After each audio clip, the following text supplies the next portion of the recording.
주님, 나를 구원하신 하나님, 낮이나 밤이나 내가 주님 앞에 부르짖습니다.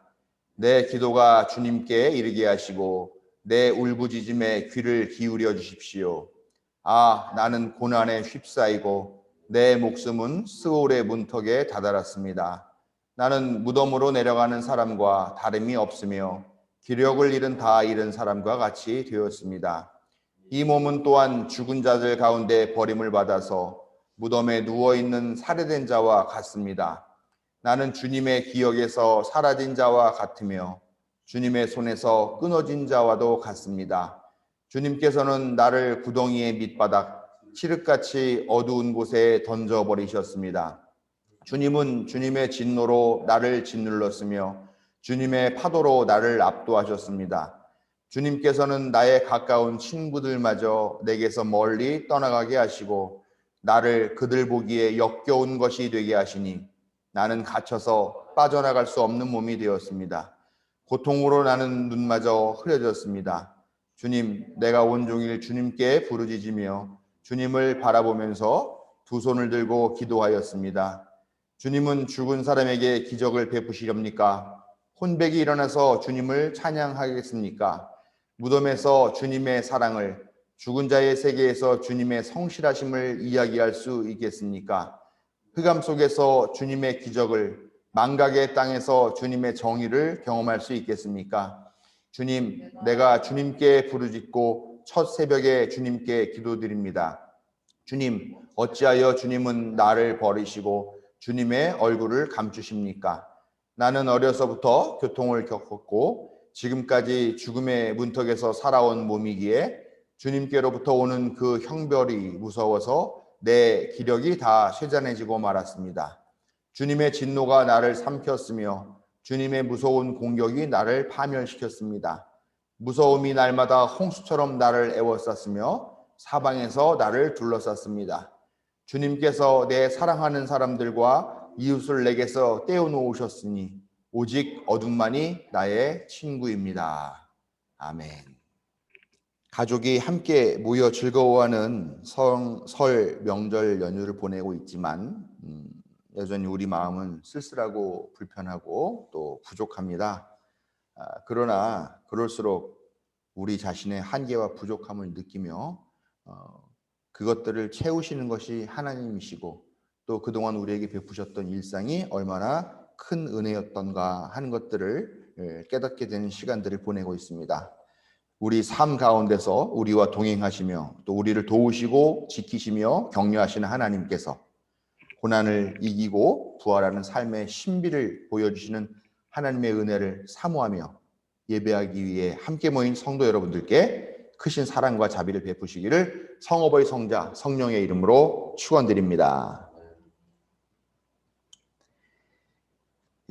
예년보다는 많이 부족하고 또 불편한 그런 설 명절을 지내긴 하고 있습니다만 그럼에도 불구하고 그래도 명절은 명절인데 오늘 나눈 말씀이 이런 명절에 맞지 않게 너무 우울하지 않은가 하는 생각을 해봅니다. 정말 시작부터 끝까지 너무 우울하고 고통스럽고 막막하고 또 절망적인 그런 말씀을 나누게 돼서 많이 죄송하고 또 미안하고 그렇습니다. 오늘 말씀 보면 정말로 1절부터 뭐 울부짖음, 부르짖음, 고난, 스올의 문턱, 무덤, 기력을 잃은 사람, 죽은 자들 가운데 버림받음, 무덤에 누워있는 살해된 자, 주님의 기억에서 사라진 자, 주님의 손에서 끊어진 자, 구덩이 밑바닥 칠흑 같은 어두운 곳에 던져버린 자, 진노로 짓누르고 파도로 압도하고 친구들마저 떠나가고 역겨운 것이 되게 하고 갇혀서 빠져나갈 수 없는 몸이 되었다. 눈마저 흐려지고 어찌하여 나를 버리시고 얼굴을 감추시는가. 어려서부터 고통을 겪었고 지금까지 죽음의 문턱에서 살았다. 주님의 진노가 나를 삼켰고 무서운 공격이 나를 파멸시켰다. 무서움이 홍수처럼 에워쌌고 사방에서 둘러쌌다. 오직 어둠만이 나의 친구이다. 이런 단어들만 쭉 나열이 되어 있습니다. 거의 죽음 직전에 다다른 시인은 죽은 사람에게 기적을 베푸시려는가, 혼백이 찬양할 수 있겠는가, 죽은 자의 세계에서 주의 성실하심을 이야기하고 흑암 속에서 기적을, 망각의 땅에서 주님의 정의를 경험할 수 있겠느냐 라면서 내가 지금 죽기 일보 직전이니까 더 늦기 전에 나를 구원해 주시는 은혜를 베풀어 주십시오 라고 그렇게 간구하고 있습니다. 그럼에도 불구하고 이 18절이나 되는 긴 시에서 단 한 줄이라도 부활의 소망이나 구원의 희망을 발견할 수 있는 구절은 없더라라는 것입니다. 또 대안도 없어요. 그냥 부르짖을 뿐이고 응답을 받을 것인가에 대한 그런 확신조차도 없는 그런 정말 암담한 시편을 우리가 오늘 읽은 것입니다. 그러나 요즘 같은 때 우리 상황을 보면서 이 시가 결코 남의 이야기만은 아니다 하는 생각이 들리는 것이 사실입니다. 요즘 뭐 여러분들 뉴스를 많이 보시겠지만 자영업자들이 막 힘들다고 난리잖아요. 더 이상 못 버티겠다. 그래서 이제 뭐 단체 행동을 하기 시작했습니다. 거리로 나와서 뭐 기자회견도 한다거나 아니면은 뭐 가게 불을 켜놓는 점등 시위를 하고 또 좀 더 심한 경우에는 이제 나는 영업하겠다, 난 모르겠다 이렇게 하면서 영업 투쟁을 하면서 이렇게 요즘 단체 행동을 하고 있습니다. 그런 걸 보면서 참 만감이 교차하는 느낌이에요. 지금 전 세계가 다 코로나로 무너져 가고 있고 지금 뭐 엄청나게 많은 사람들이 목숨을 잃고 또 지금 현재 확진 받아가지고 고통을 당하고 있는 이런 때에 굳이 영업장 문을 열고 또 뭐 9시까지 하면 안 된다, 10시까지 했더니 10시까지 하는 건 소용없다, 뭐 새벽 1, 2시까지는 해야 된다, 뭐 이런 이야기 또 더 많은 요구들을 하고 이런 거를 보고 또 접촉이 많은 업종들도 다 열어달라. 그런데 이걸 다 허용했다가 벌어지게 되는 또 대유행. 근데 그걸 과연 누가 책임질 것인가 하는 그런 생각이 드는 것이 사실이죠. 그러나 그런 생각이 들다가도 또 한편으로는 야, 자영업자들이 벌써 1년 동안을 그렇게 영업을 제대로 못하고 장사를 못하고 그러고 있지 않았냐. 그런다고 해서 뭐 건물주가 월세 안 받는 것도 아니고 그렇게 정말 힘겹게 버텨서 이제 한계까지 다다랐는데 그러니 그 사람들이 이런 요구들을 할 만도 하겠다라고 하는 또 그런 공감하는 마음도 또 들더라라는 것입니다. 그러나 불행하게도 뾰족한 수가 없죠 지금. 그저 이제 백신 맞기 시작한다니까 백신 맞고 또 집단 면역 형성되면은 그때는 나아지겠지 하고 그냥 무작정 기다릴 수밖에 별다른 뾰족한 수가 없는 것이 사실이다라는 겁니다. 또 자영업자들이 영업 금지로 인해서 받게 된 그 손실을 보장해 준다라고 하는 그런 얘기가 요즘 나오죠 정부에서. 근데 한편으로는 또 월급장애들이 아니 그러면은 우리들은 역차별 받는 거 아니냐? 왜 우리는 보상에서 빠지냐라고 그렇게 또 불만을 표시하고 있습니다. 정부도 지금 선별 지원을 해야 되느냐 아니면 보편 지원을 해야 되느냐 하는 것 때문에 지금 갑론을박을 하고 있는 상황인데 뭐 이렇게 코로나 때문에 어려운데 이런 여러 가지 불만과 불평과 또 이런 다양한 요구들과 욕망들 때문에 혼돈까지 더해진 그런 상황들을 지금 맞이하고 있다라는 겁니다. 9절 말씀 보면은 눈마저 흐려졌다라고 하는 말이 있는데 지금 우리가 이 세상을 비관적으로 보고 또 그러는 가운데 무엇이 옳은지 무엇이 그른지에 대한 판단을 전혀 하지 못하고 있는 그런 상황들을 어쩌면 잘 보여주는, 그래서 눈이 흐려져 가지고 사리 분별을 못하게 된 이런 상황을 말하는 게 아닌가 하는 생각을 하면서 그 구절에 공감하게 되더라라는 겁니다. 아무튼 우리도 지금 칠흑 같은 어두운 곳에 내팽개쳐진 것 같고 어둠만이 우리의 친구인 것 같고 정말 기력을 다 잃은 그런 사람과 같이 된 것 아닌가 하는 그런 느낌을 갖고 있습니다. 하나님이 귀를 막고 눈을 감을 것 같은 이런 나날들이 계속되면서 우리가 하나님의 정의에 대한 회의와 또 왜 우리가 이런 상황이 처해 됐나 하는 원망이 듭니다. 죄 없는 사람들이 당하는 그런 고통 또 그들의 신음 소리를 들으면서 정말 아무것도 할 수 없는 우리들의 이런 무기력을 보면서 좀 우리가 또 더 큰 절망에 빠져듭니다. 정말 지금 상황을 보면 모든 게 다 혼돈스럽고 의문이고 원망뿐이고 한 그런 시절인 것 같습니다. 그러나 그럼에도 불구하고 우리는 부르짖어야 합니다. 얼마 전 텔레비전에서 놀라운 이야기를 하나 봤어요. 뭐 궁금한 이야기 뭐 이런 프로그램 있잖아요.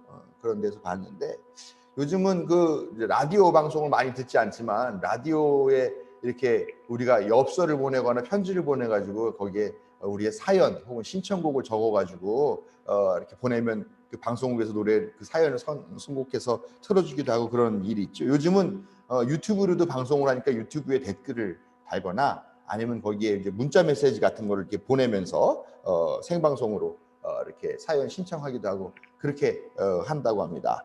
지난 1월 달에 대전교통방송에서 생방송을 하고 있는 중에 비관적인 내용의 문자 메시지가 그 번호로 전달이 됐다고 합니다.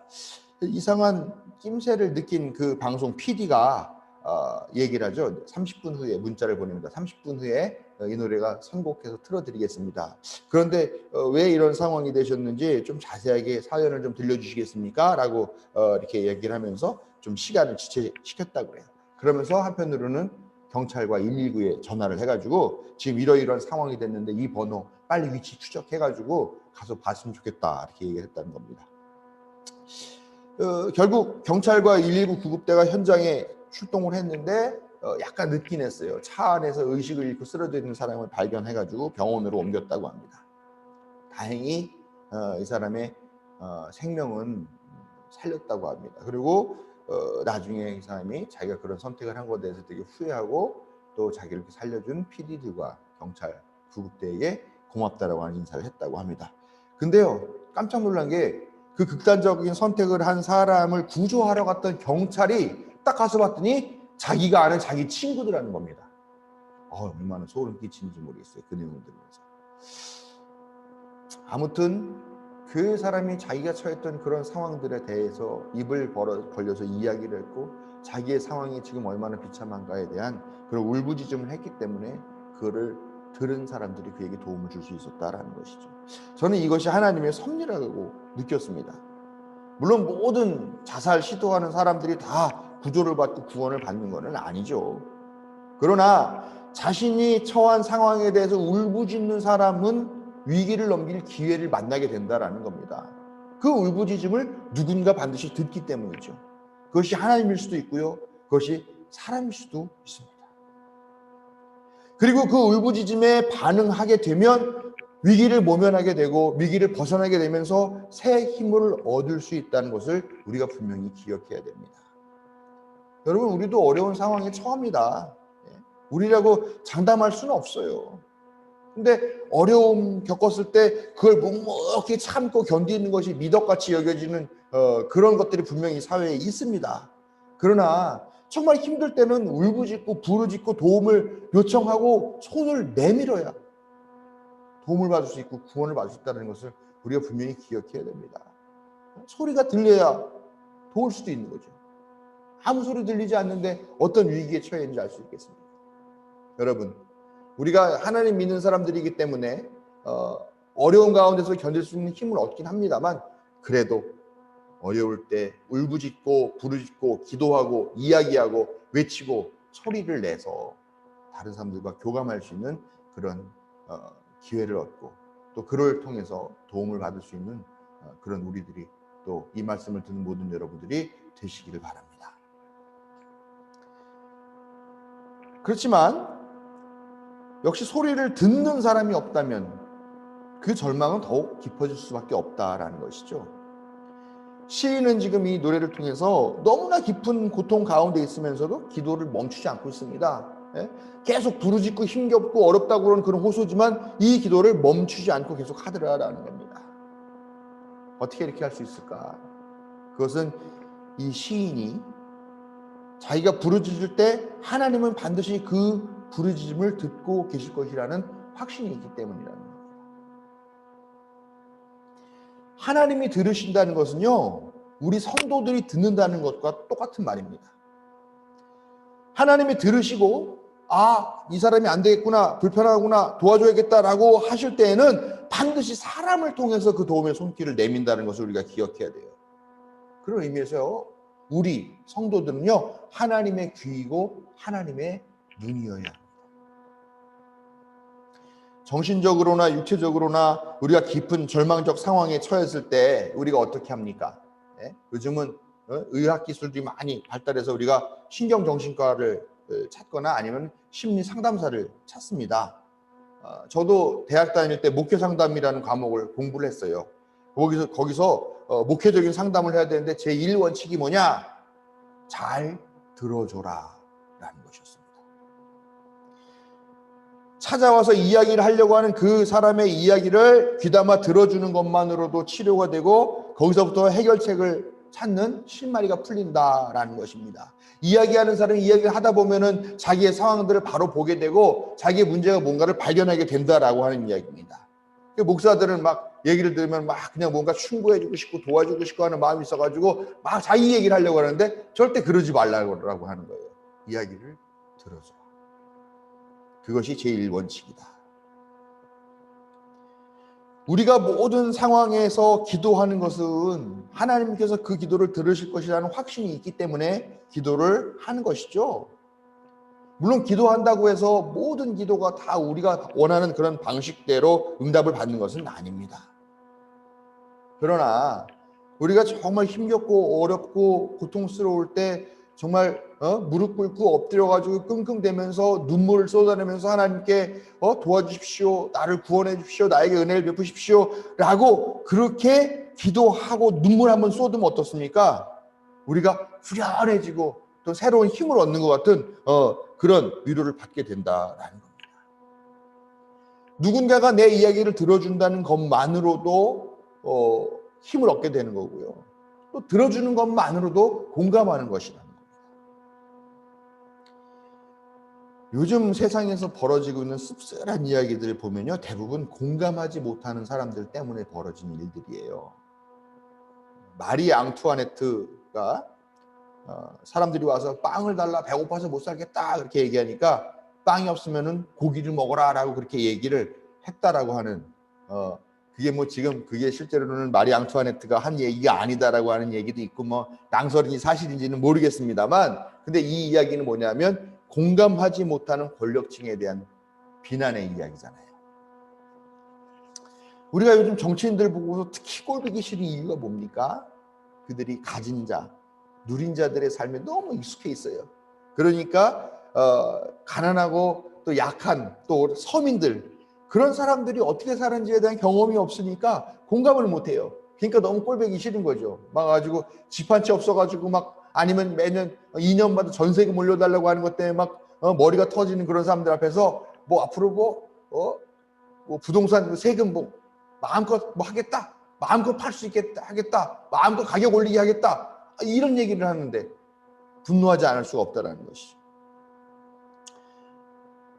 우리 하나님을 믿고 예수님을 믿는 사람들은요, 믿는 순간 공감하는 능력을 하나님께 받았습니다. 하나님이 들으시듯이 우리도 듣고 공감해야 됩니다. 부르짖음도 들으려고 하는 사람에게 들려요. 무관심하면 들리지 않습니다. 옆에서 난리가 나도 관심이 없으면 그 소리가 안 들리더라고요. 사람이 그래요. 이웃의 아픔에 관심 갖고 또 그들의 부르짖음을 들으려고 하는 그런 마음 가질 때 우리도 비로소 들을 수 있고 공감하게 됩니다. 우리는 하나님의 귀이고 눈이라는 사실을 기억하면서 하나님이 들으시듯 이웃의 부르짖음을 들으려고 노력하는 그런 성도 여러분들이 되시기를 주님으로 부탁을 드립니다. 오늘 말씀 읽으면서 묵상하는 중에 제가 특히 한 구절이 눈에 띄었습니다. 8절 말씀인데요.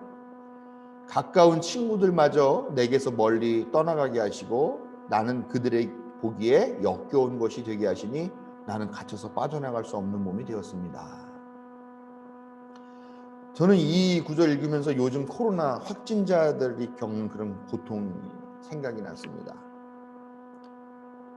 코로나 감염으로 가족을 잃은 유가족들, 또 그들의 죽음을 옆에서 지켜보면서 그 죽음의 처리를 했던 그런 의료진들, 이들이 겪는 그런 심리적인 무력감, 또 우울감, 이런 것들이 매우 심각하다고 하는데요. 그들뿐만 아니라 확진받고 또 완치가 되어서 퇴원한 사람들 역시 지금 심각한 정신적 고통을 받고 있다고 그렇게 이야기를 합니다. 장기간 격리되는 동안에 그의 심적 상처도 있겠지만 또 육체적인 고통도 있죠. 그 가운데 아무것도 못하고 그 좁은 방 안에 gat혀 있다 보니까 체력도 저하되고 자신감도 떨어지고 또 주위의 어떤 시선을 의식하면서 부담감이 상당히 많다라고 그렇게 이야기를 하더라고요. 전파자, 그들은 전파자, 너는 네가 코로나를 전파한 사람이다. 아니면은 억울한 사람들에게 그 코로나를 감염시킨 가해자다. 이렇게 보는 그런 시선, 그런 편견, 또 그런 낙인, 그런 것 때문에 심적으로 큰 고통이 있다는 거죠. 거기다가 쟤 아직도 그 코로나균이 있을지도 몰라라고 하면서 주위 사람들이 경계하면서 관계가 점점 더 멀어진다는 거죠.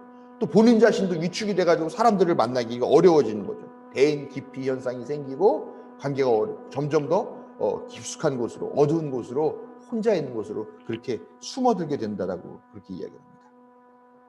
또 그 사람들이 다녀간 영업장은 어떻습니까? 야, 여기 저 코로나 환자가 왔었던 데래. 소독하고 방역하고 다 했습니다만 사람들 마음에는 뭔가 찝찝한 마음이 남아있어서 그런 가게들 자체도 기피하게 되죠. 이미 완치받고 퇴원했고 방역했고 소독했고 다 했지만 여전히 코로나 확진자라고 하는 그런 꼬리표를 달고 살고 있더라라는 거죠. 이걸 요즘 코로나 낙인이라고 이야기하더라고요. 제 친구 중에 20대 초반에 20대 초반은 아닌가? 20대 중반쯤 되는 것 같네요. 신부전으로 투석을 받으면서 살다가 세상을 떠난 친구가 있어요.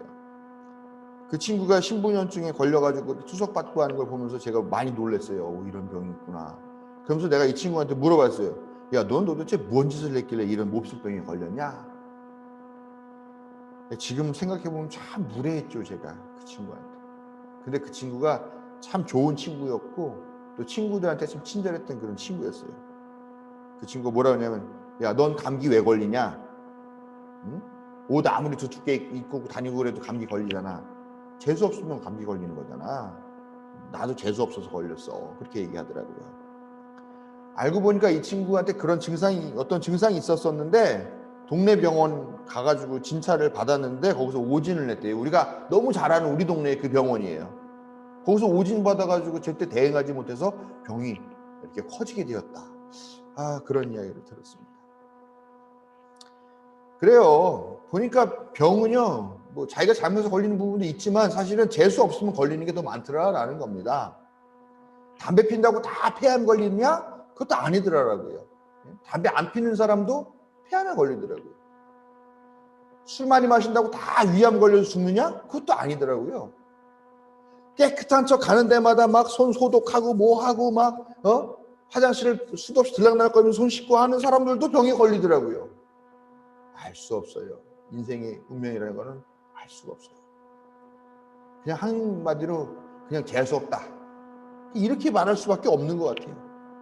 그런데 그 재수 없음으로 인해서 누군가를 낙인 찍는다라고 하는 것은 당사자로서는 되게 억울한 일일 수 있겠다라는 것입니다. 우리는 얼마나 많은 사람들을 얼마나 다양한 종류의 낙인으로 찍고 살고 있는가를 되돌아봐야 됩니다. 저는 특히 기독교인들이 더 심하게 낙인을 찍는 것 같아요. 아주 부당합니다. 왜 부당하냐? 우리도 죄인이었어요. 우리도 병자였고 우리도 환자였고 우리도 죄를 짓는 줄도 모르면서 죄를 매일같이 반복하는 그런 죄인이었었고요. 우리 죄라는 그런 병균 같은 것들을 살면서 그런 것들을 옮기면서 사는 사람이었는데도 그거 모르면서 당당하게 살았던 그런 사람들입니다. 그런데 하나님을 만나서 예수 그리스도를 통해서 그 은혜와 그 헌신과 그 사랑으로 우리가 하나님의 자녀가 되는 권세를 누리게 되었다는 거죠. 이제는 죄인이 아니라 하나님의 자녀라는 새로운 신분을 얻고 새로운 품격을 얻고 지금 살고 있다는 것입니다. 하나님께는 낙인이 없어요. 내가 옛날에는 죄인이었지만 이제 더 이상 죄인이었다는 걸 묻지 않습니다. 그냥 하나님의 자녀입니다.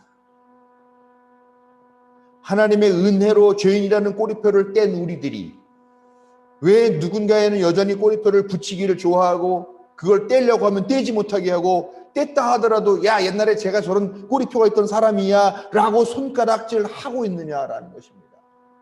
타당합니까? 우리가 죄인 되었고 우리가 은혜로 구원받았는데 그 생각하지 못하고 다른 사람에게 그렇게 하는 것. 대가 없이 우리가 은혜를 입었고 또 의롭다 인정을 받았다고 한다면 우리도 타인을 대할 때 우리 자신을 생각하고 그들의 과오를 따뜻하게 덮어주고 감싸줄 줄 알아야 한다는 거죠. 왜냐? 우리도 그랬으니까. 우리는 결코 가까운 친구들을 멀리 떠나가게 하고 역겨운 것을 보는 것처럼 그들을 봐서는 안 되고 우리도 그랬어요. 그러나 하나님께서 용납하신 것처럼 우리도 우리 이웃과 우리 친구들을 그렇게 용납해야 한다는 것을 마음에 깊이 새기시기를 바랍니다. 시인은 첫 새벽에 하나님께 기도드리고 있습니다. 우리도 기도합시다. 울부짖음 외에 딱히 할 수 있는 것이 없는 그런 절망적인 상황에서도 그 부르짖음을 중단하지 마시기 바랍니다. 하나님이 들으시고 이웃이 들을 것입니다. 그리고 우리 또한 이웃의 부르짖음에 민감하게 반응하고 공감할 수 있는 사람이 되기를 기도하기를 바랍니다. 그럴 때 우리는 서로에게 기대며 희망을 만날 때까지 견딜 수 있을 것입니다. 그리고 반드시 하나님이 도우시고 건지실 것입니다. 코로나로 어려운 시기를 사는 우리 모두에게 하나님의 은혜와 또 이웃의 은혜, 또 우리가 좋은 이웃이 되는 은혜가 함께 하시기를 축원드립니다.